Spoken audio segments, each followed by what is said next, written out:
Քաղաքագիտական ամենապարզագույն սահմանումը, ինչ վերաբերվում է ինքնիշխանությունը, հանդիսանում է այն, թե որքանով ես դու անկախ արտաքին հարաբերություններում եւ որքանով է քո պետական իշխանության գերակայությունը գործում քո պետական սահմանների մեջ, արդեն առավելագույնս ազատ արտաքին ազդակներից։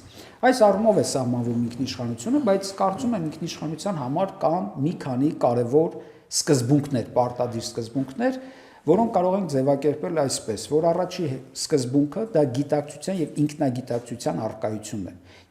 Այսինքն անհրաժեշտ է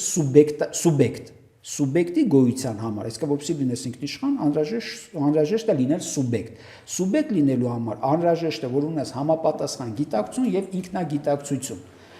Այդ ինքնագիտակցության եւ գիտակցության հաջորդ մակարդակը անձնային ինքնութենական որակ ունենալ չունենալու մասին, այսինքն քո